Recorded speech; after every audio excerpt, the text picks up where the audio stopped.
Leslie Eugene Warren, The Babyface Killer. Warren est un tueur de convoitise avec troubles de la conduite et troubles de la personnalité schizoïde.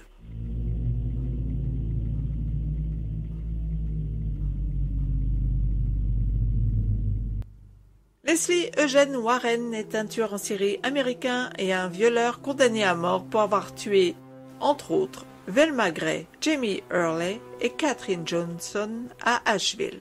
Les enquêteurs pensent qu'il est responsable d'au moins 8 à 10 autres meurtres, toutes des femmes. Il est actuellement enfermé dans le couloir de la mort où il attend son exécution.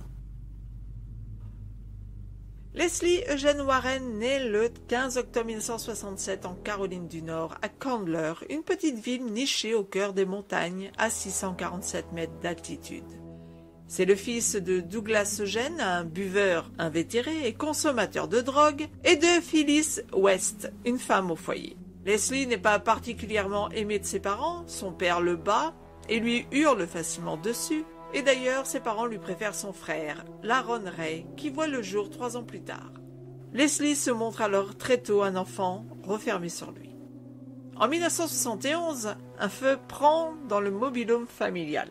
Son père en est peut-être l'auteur afin de toucher l'assurance, mais rien ne viendra confirmer cette affirmation. 2 ans plus tard, ses parents divorcent. Sa mère obtient la garde exclusive de ses 2 enfants ainsi qu'une ordonnance restrictive contre leur père. Le 13 septembre 1974, Leslie Eugene intègre l'école primaire Emma, où il se montre, au dire de ses professeurs, comme un élève plutôt moyen. Il bénéficie d'un suivi par le psychologue clinicien William Matthews, qui tente de canaliser le stress ressenti par l'enfant au sein de son foyer et à l'école où il est la proie de taquineries et de la maltraitance de ses camarades. Le 5 avril 1979, Leslie Warren change d'école et devient élève à la Erwin Middle School, puis en 1981 à l'école secondaire où il est préconisé à sa mère de continuer de lui faire suivre une psychothérapie devant la violence et les troubles qui l'agitent.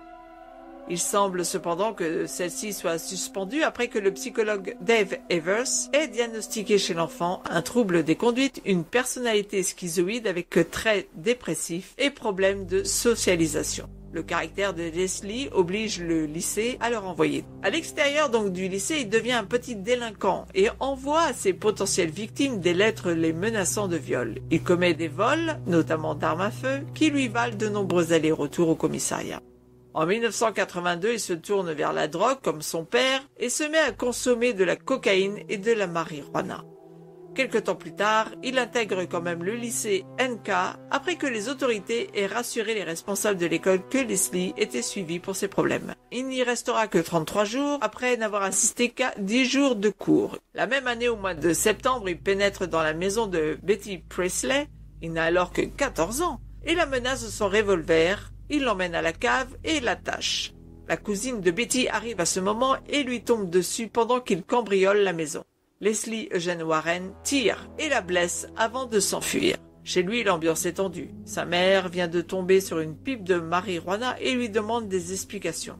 Leslie accuse le coup, reconnaît son addiction et est envoyé en centre de détention à Buncombe. Le 4 octobre, il fait une tentative de suicide en tentant de se pendre et est transféré rapidement au quartier des jeunes. Au centre d'évaluation, il rencontre Elizabeth Hurley, avec qui il a une relation, et il est libéré quelques semaines plus tard. Il retourne alors habiter chez sa mère à Candler. Pour tenter de trouver un but à sa vie, il entre dans l'armée au mois d'avril 1986 et commence son entraînement de base au fort Benning d'Augusta en Géorgie. Il y rencontre Tracy Bradshaw et se marie avec elle le 9 mai. À la fin de l'année, il est intégré dans la 10e division de montagne à Fort Drum, dans le nord de l'État de New York. Le 15 mai, il commet son premier meurtre en assassinant Patsy Van Yard, une jeune femme de 20 ans qu'il rencontre dans un bar alors que le mari de celle-ci est en déplacement. Les deux se rendent dans une caserne désaffectée de Madison pour avoir une relation sexuelle. Leslie Eugene Warren l'étrangle ensuite et jette son corps dans la rivière Black, près de Sackett's Harbor. Le lendemain, le mari de Patsy rentre chez eux et ne trouvant pas sa femme, il s'inquiète, la cherche puis la déclare disparue à la police. Patsy Diane Van Yard était originaire du Tennessee.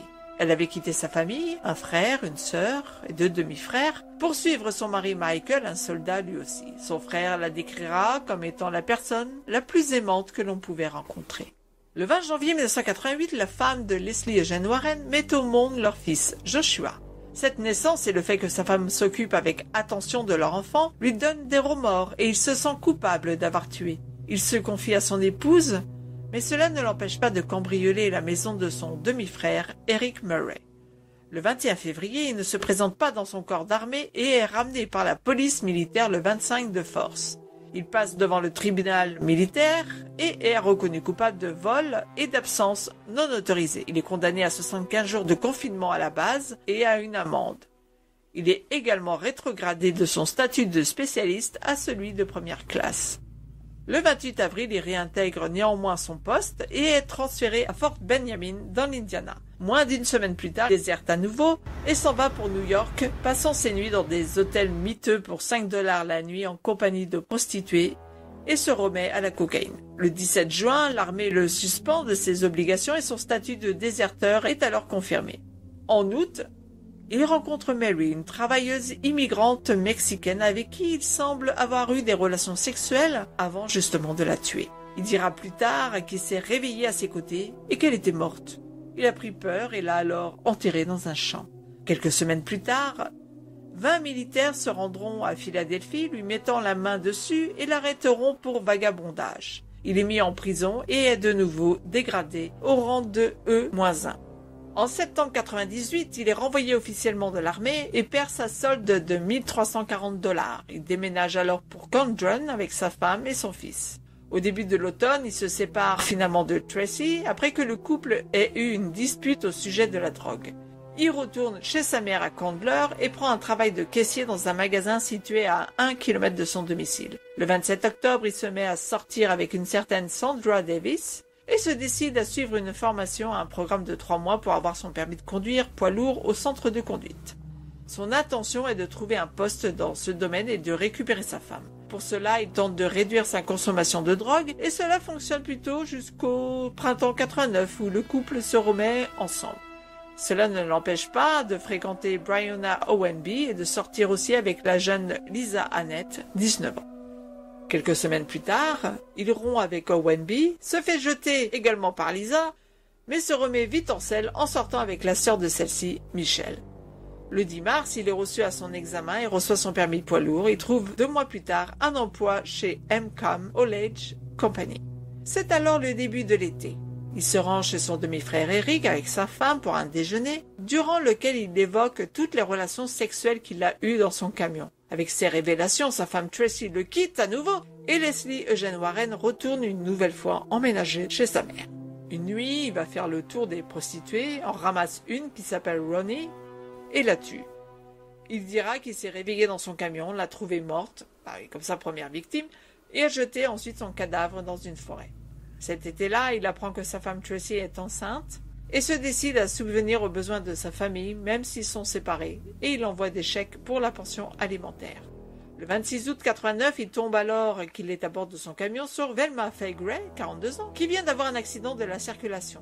Il la bat, l'étrangle à mort et jette son corps dans le lac Bowen. Le corps sera retrouvé le lendemain par un pêcheur. Le 13 décembre, une récompense de 3 000 $ est promise pour toute information sur le meurtre de Velma Gray. Elle sera augmentée d'ailleurs jusqu'à atteindre 5 000 $. Le 25 décembre, Jamie Hurley, 39 ans, rencontre à son tour Leslie Eugene Warren et lui donne son numéro de téléphone. Chose qu'il ne fallait pas faire, bien sûr, car en février 90, Leslie emménage avec son deuxième demi-frère, Danny Warren, et sa femme et son fils. Il achète une camionnette Chevrolet blanche de 1968 et rappelle le 24 mai la fameuse Jamie Hurley avec qui il sort. Les deux prennent de la cocaïne, puis Leslie l'étrangle. Il va enterrer son corps le lendemain, mais à nouveau pris de remords, il place un marqueur sur le lieu pour pouvoir y revenir plus tard. Le 26 du même mois, il fait un pique-nique en famille et c'est aussi le jour où le père de la disparue signale la disparition de Jamie. Leslie est interrogé 2 jours plus tard par la police et les officiers décident de fouiller sa voiture. Le portefeuille de la disparue y est retrouvé. Devant cet indice, Leslie est de nouveau confronté au policier qu'il finit par emmener sur les lieux où il a jeté les affaires de sa victime. Il est alors placé en détention pour omission de production de titres de propriété du véhicule et pour vol de portefeuille, mais n'est pas encore arrêté pour meurtre. Le 6 juin, son grand-père le fait libérer sous caution. Et Leslie Eugène Warren décide de voir sa femme et ses enfants et les emmène en promenade à la montagne, là où il a retiré le corps de Jamie Hurley, et avoue à sa femme qu'il a tué celle-ci. Mais c'est sa mère qui va appeler la police pour leur dire que son fils est lié à l'affaire de la disparition de Patsy Van Yord en 1987. Le 10 juillet, Leslie va passer devant le tribunal et obtenir une nouvelle pièce d'identité sous le nom de Brian Allen Collins, le nom de son beau-frère. Le 11 juillet, il se rend dans un bar où il s'enivre et ne pouvant pas conduire, il tombe sur un policier qui le prend en charge et le ramène à son hôtel. Le 15, il se rend après son travail à un pique-nique à nouveau organisé par l'équipe de l'hôtel Radisson où il loge et rencontre Terry Quinby, une employée. Terry présente Leslie à Catherine Noel Johnson, une jeune femme de 21 ans qui travaillait à la boutique de cadeaux de l'hôtel, et tout ce beau monde se retrouve chez Terry pour un dîner. Au retour, Leslie Eugène propose à Catherine de la ramener en moto. Il est 23h30. Les deux vont ensuite à l'hôtel, puis repartent pour gagner un terrain de football abandonné où ils ont des relations sexuelles consensuelles. Leslie Eugène Warren va l'étrangler ensuite. Il revient chez les Quinby, récupère la voiture de Catherine Johnson leur disant que celle-ci ne peut conduire parce qu'elle a un peu trop bu, et de retour au terrain, il met le corps à l'intérieur et retourne dormir ensuite chez les Quinby, dont il squatte le canapé comme si de rien n'était. Le lendemain, la police publie un communiqué de presse à l'échelle nationale, le recherchant. Son frère est arrêté par la police et interrogé, il avoue connaître l'emplacement du corps de Jamie Hurley et emmène les policiers jusqu'au lieu-dit. Leslie Eugène Warren est finalement arrêté le 22 juillet 1990 chez les Quinby, et la police découvre sur lui les clés de la voiture de Catherine Johnson et l'emmène pour interrogatoire au poste d'Asheville.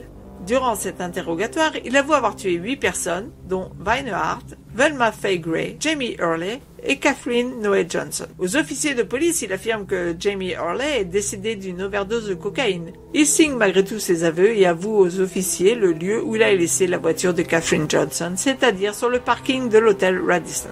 La police retrouve le corps dans le coffre. Catherine a le soutien-gorge enroulé autour du cou, et la police met la main sur les empreintes digitales de Leslie à l'extérieur de la porte conducteur et à l'extérieur du coffre. La police va retrouver également les chaussures de la victime sur le terrain de sport. Le corps de Catherine ayant entamé sa décomposition, elle est identifiée grâce à son dossier dentaire. Et après autopsie, le médecin légiste va conclure que la cause du décès est l'asphyxie par strangulation. De nouveau interrogé, Leslie Eugène va faire preuve de fréquentes pertes de mémoire, bien sûr, concernant les circonstances de ses meurtres.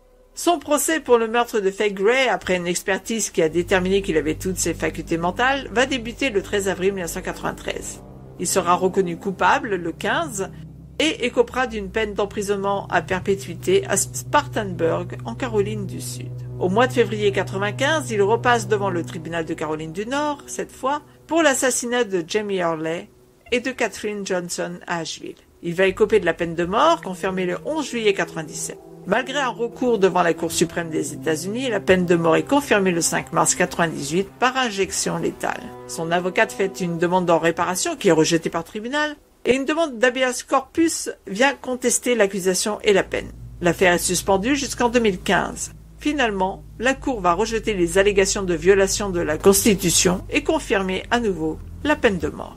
À ce jour, Leslie Eugène Warren se trouve toujours dans le couloir de la mort, attendant de se faire exécuter. Si vous avez aimé ce portrait, n'oubliez pas de mettre un pouce vers le haut, de partager sur les réseaux sociaux afin de nous faire connaître et de vous abonner à notre chaîne si ça n'est déjà fait. Je vous dis à très bientôt pour un nouveau portrait sur www.psycho-criminologie.com.